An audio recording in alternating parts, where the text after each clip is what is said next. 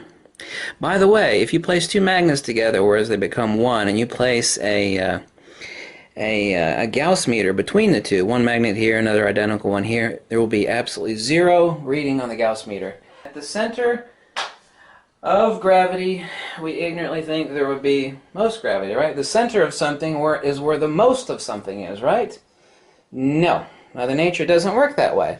At the center of magnetism, where the plane of inertia is, and this is a quantified empirical fact, there is no magnetism at this plane of inertia. Magnetism only exists here and here. There is absolutely no damn magnetism. Not my opinion, conjecture, beliefs, or feelings. It's a hardcore damn empirical fact. There is no magnetism here. Period. None. This. Do you see this pattern? This phyllotaxis? That's the golden ratio, 137.5077. The most fundamental principle of the universe, magnetism, which is the loss of inertia. This is the plane of inertia. A magnet is not a magnet. What the hell does that mean? A magnet is a coherent, dielectric, incommensurate field coherency, just like a laser is to a light. Okay, if this was not magnetized, it would just be a worthless stinking hunk of ceramics, neodymium iron boron. It wouldn't stick to anything. It'd just be a ceramic hunk, like a marble, except it would be cylindrical. This, field coherency, we call this a magnet. A magnet is not a magnet. Well, that doesn't make any sense. A magnet is not a magnet. What that means is that a magnet is a dielectric, coherent object. But we cannot see the puppet master that is driving the amazing polarity that we're so fascinated with. Magnetic attraction, repulsion, AC motor generators. Magnets are in everything.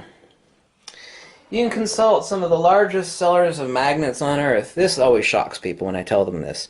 You can go to their website, Frequently Asked Question. The largest magnet sellers on Earth. Of course, I know now. With my book, I know. And my book is free, and you can know now too. They will tell you on these websites that sell endless billions, sometimes, dollars of the magnet. We don't know what magnetism is. Ultimately, we're just guessing. Every seller of magnets on Earth, this amazes people. That's impossible. Magnets are in cell phones, computers, your camera, every damn thing. No. Until now, we had no idea what the hell a magnet was or how it worked. See, fields have no quantity. Fields are not particles. Atomism of GR and QM has heretofore never been able to explain magnet, and it never will. But I was the first. Yes, this tattooed lunatic that you think is crazy has actually figured out 100%, not partially, not speculatively, not, guessing, good guesswork. No, I've completely figured out every aspect of magnetism. Every last damn aspect. I'll prove that in the 4th edition. I'll have a lot more to add to. It's going to have to be a 5th and a 6th edition. There's just so much to add. This hypertrochoid that you see here, every time you see a bright line, that is centrifugal divergence. This point, black spot right here in the center, that's the max point. You are literally looking at the bathtub drain of cosmic mechanics and Mother Nature herself. This is the drain. This is literally a drain because it is a coherent field device for the reciprocation of magnetism. Magnetism is, as Faraday coined it, the dielectric field. Cosmic mechanics are so much more simple than you ever dreamed imaginable. The most fundamental basic principle of the entire universe is more simple than 1 and 1 equals 2. It's even more simple than that. I never would have believed something like that was possible growing up, but it's true. Thanks for watching. Catch you later, and goodbye. Like myself, you are also told that like poles repel each other and unlike poles attract each other. But I'm pretty sure that's a description and not an explanation. So what exactly happens when two like poles repel each other? And what does the word repel mean? Would that be force and motion? And what exactly would be unlike poles attracting each other? Would that be inertia and acceleration? Since magnetism is definitionally radiation, and radiation has never attracted anything, then obviously the notion of magnetic attraction both is absurd and cannot exist definitionally. So what exactly are we talking about when we speak of magnetic attraction? So that's the question I'm trying to ask you that will be solved in the 5th edition of Uncovering the Missing Secrets of Magnetism. We have to think about simple things. We've been given a lot of descriptions in our lives, but no explanations. So here we have quote-unquote magnetic attraction. But that's not attraction. There is no such thing as magnetic attraction. You have to use your brain a little bit and think about something that isn't going to get you laid or isn't going to get you rich. There used to be a day, many thousands of years ago, when people actually sat around and thought about the important things in life and not just the stuff that would get them rich or laid. There's a greater bliss had from genuine understanding of things never before understood than there is from making a lot of money. You're not going to take it with you when you die. So, what is magnetic attraction and what is magnetic repulsion? Well, we know that magnetic attraction cannot exist. Well, I see them attracting each other. It's an ancient concept that's existed since the beginning of time, from the premise of the lodestone. So, what happens if I take two like poles and try to bring them together like I have right now? Right now I have a north pole and a north pole together. If I release the one, it goes shooting all the way across the room like a rocket. So how is that any different than taking this magnet, this Teflon coated magnet, and bringing it together? What's the difference between that and two like poles? Of course, on these two magnets it's extremely hard. It'll just flip in that case. What's the difference? What is going on? There's only one field. Magnetism is not a field. It's an ether divergence. Magnetism is a force, not a field. All spatially divergent ether modalities are the loss of counterspatial inertia, as is necessitated. It's what props up the entire visible universe. The cosmos is theta, the empirical universe. Like unlike poles, all which necessitate counterspatial acceleration, can indeed be cancelled by omnidirectional additive wave generation. Just like wave cancellation. What's the difference between this and this? I hit the tripod. Excuse me. What's the difference between this and this? What's the difference? There's no such thing as magnetic attraction. It is force cancellation. What is force cancellation? Well, gravity also is not a field. Although you'll find in physics books that gravity is an acceleration. Well, an acceleration of what by what? That's just another description. It's not an explanation. All force has a frequency which can be cancelled or amplified. Counter space only has one cancellation, that being space generation itself, by changing the co-gravitational field,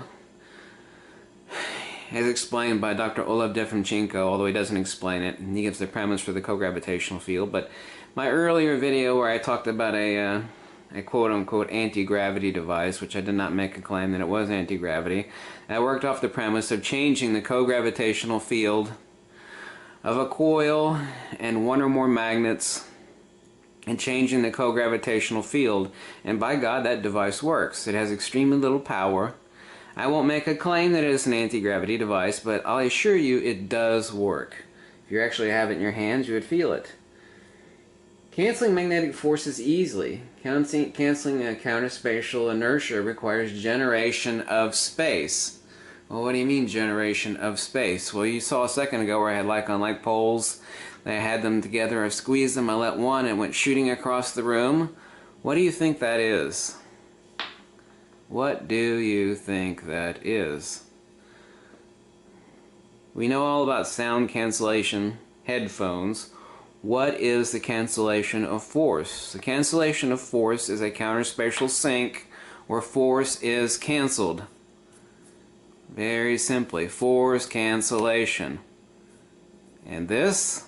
What is this? What's the opposite of force cancellation? You have to think. So, why do two unlike poles accelerate towards one each other? Towards return to counter space, the elimination of space. There are no fields in space. There's only space as a posterior attribute to the creation of fields. And space is given a second attributional relationship, that being time. Tesla called Einstein a fuzzy-haired crackpot for a reason, because neither space nor time are a force or a field. They cannot act on anything. There's no such thing as space and time acting on anything. There are no straight lines in the universe. Magnetic acceleration is force acceleration. Just like canceling sound waves. Additive waves compounded force, just like on like poles. All of which necessitates counterspatial acceleration, which can indeed be cancelled by omnidirectional additive wave generation. Magnetic force has a spatial vector with likewise clockwise and counterclockwise frequency. Everything in the universe is either charge and discharge, centrifugal and centripetal, but all of that is ultimately reducible to two co-principles, force and motion and inertia and acceleration. What do you think you saw when you saw two like poles being let loose and you saw one magnet shoot across the floor of this kitchen? Would that be force and motion, or would that be inertia and acceleration? What's this? Is this force and motion, or is this inertia and acceleration? You tell me, what do you think it is? Solve it. Give me the answer. This is not magnetic attraction. We know that magnetism, of course, is shooting centrifugally out from either side, either pole of this magnet, returning centripetally. It is perpetual reciprocation, in the middle of which, incorrectly called the block wall, is a dielectric inertial plane. So, since there's no such thing as magnetic attraction, since radiation does not attract anything, what is happening? Could it possibly be force cancellation? What would be the premise of force cancellation? Would that be a counterspatial sink of inertia and acceleration, the cancellation of magnetic divergent force? So now, instead of being here, the dielectric inertial plane, if I actually were to stick this underneath the Ferro film, or the Ferro cell, you'll see that now that these two magnets are together, you'll actually see the dielectric inertial plane is shifted from here to here. If I were to actually have 6 of these magnets, it would be shifted from here to here, if the magnet total was right about there. So, inertia and acceleration versus force and motion. So this is a question. I'll leave the 100th video for you, this being the 100th video from the ongoing book, of which I've got like 300 more pages to add, Uncovering the Missing Secrets of Magnetism. The question to you is, what is magnetic acceleration? Incorrectly called magnetic attraction, which does not exist. There's no such thing as magnetic attraction, and it's kind of hard to do with these two magnets. It'll just flip on me. No, it didn't that time. It went shooting across the room. It's still rolling. So what was that? Did you just witness inertia and acceleration, or did you just witness force and motion when I had those two light poles together and I let that little Teflon coated magnet go and it shot across the room? What was that? Why, if you've read every book out there, that's magnetic repulsion. That's a description, not an explanation. What is going on? Now, the answer is rather simple. 2 parts. What's the difference between this? And what's the difference between that and this? The second part being, what's the difference between inertia and acceleration and force and motion? Is there a cancellation potential? The third item is, since gravity is not a field and magnetism is not a field, what is a magnet? There's only one field. We're talking about inertia and acceleration versus force and motion. Either additive or canceled. Two more words, polarized and coherent. You know what a laser is, right? So ask yourself the question, a 5-watt laser isn't enough to read a book by, even if you've got eyesight like a rabbit. So, why will a 5-watt laser, which is coherent light, burn a hole in your ass? It'll blind you permanently. Can't read a book by a 5-watt light bulb, isn't worth shit. But a 5-watt coherent laser will burn your eyeballs right out and burn your ass. You'll jump to the ceiling if I shoot you in the butt with a 5-watt laser. So, what does a magnet mean when we talk about coherency and polarization? What does the word polarized mean, and how would that be relational to force and motion and inertia and acceleration? Well, we know that either side can attract a magnet. I can use this side, and of course we're not talking about genuine attraction here. Flip it over to the other sides, same thing. So, polarized and coherent. And now when you talk about force and motion, cancellation of force and motion is what, by what, and how? We obviously know now that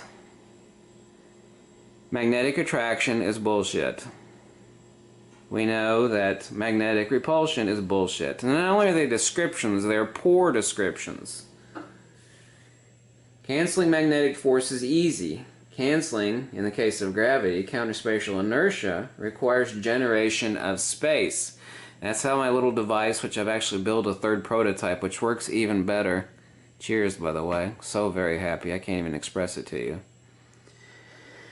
The cancellation of counterspatial inertia, what you call gravity, requires the generation of space. You can actually see this, and you've seen it in one of my earlier videos, underneath the Ferro cell.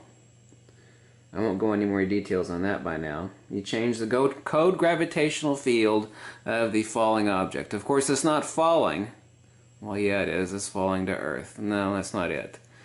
Gravity is not a force, obviously. You don't see gravity pushing stuff away, do you? Gravity is not a field. There's only one field. There's only one ether, and it is expressed by 4 field modalities. Electricity, dielectricity, magnetism, gravity. But gravity itself alone really isn't one. There's really only 3. Dielectricity, magnetism, and electricity. Dielectricity, electricity, and magnetism. Gravity is just a dielectric condensate with omnidirectional counterspatial vectors, which we call gravity. Acceleration towards a large mass. But gravity is not a field, nor are space and time active on anything, as Tesla said. That's why Tesla called Einstein a fuzzy-haired crackpot. Space nor time are neither a force nor a field. So, we know there's no such thing as magnetic attraction. There's no such thing as magnetic repulsion. So, you have to think in terms of inertia and acceleration, force and motion. Figure it out. Post the answer if you think you figured it out. Why, when 2 like poles are together, does it go shooting across the room like a rocket? Yet, when 2 unlike poles are facing each other, why do they come together? It's not attraction, and that shooting across the room is not repulsion. We know that radiation attracts nothing. Figure it out, use your mind, everything you've been taught is bullshit. The notion of magnetic attraction has existed for thousands and thousands of years. It is deeply ingrained in the human consciousness as the fact that the sun rises in the east in the morning. Figure it out, see if you've got the answer, then post the answer below, and welcome to the 100th video with 100 more to make, at least. and about 400 more pages or so to add to my book. Everything's free, so not selling anything to you, so like it or lump it. I always couldn't stand people that complained about free stuff. Nobody's got to chain to your eyeballs or your internet browser. Do as you please. If you got the answer, post it. Think for yourself. Figure it out. Use logic, rational reasoning. Have a good evening and a happy New Year's 2015, and it's the 100th video of Uncovering the Missing Secrets of Magnetism. See you later. I mean, this is pretty powerful stuff that we're going over. Unbelievable. Okay, this is it. There's no question. I mean, we've all been lied to all through our undergraduate college degrees and our elementary schools and on our TVs just by them not discussing all this. I mean, you know how many examples I have here? There's so many, and they're all this powerful. Okay? And all this was hidden from us while we were in our schools learning about, what were we learning about? Plate tectonics theory. I mean, it's pretty sad case. And when it's so obviously everywhere in nature, it has to be a conspiracy in the satanic New World Order Illuminati system we live in. I guess they don't want you to know this stuff, because you might realize that this reality you live in is charged with Yahweh.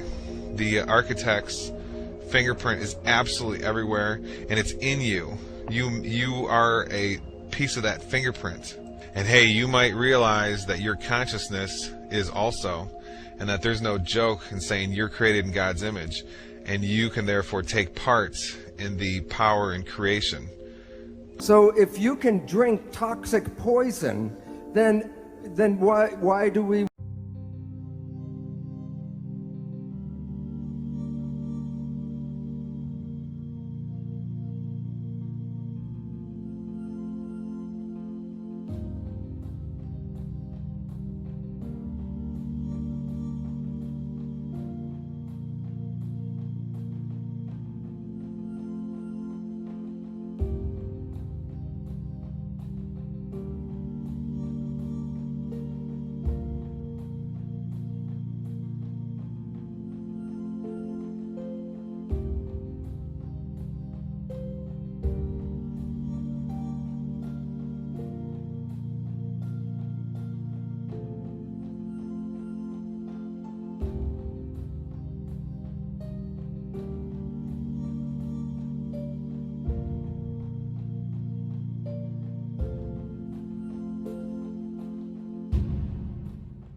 because my belief is not as strong as their belief.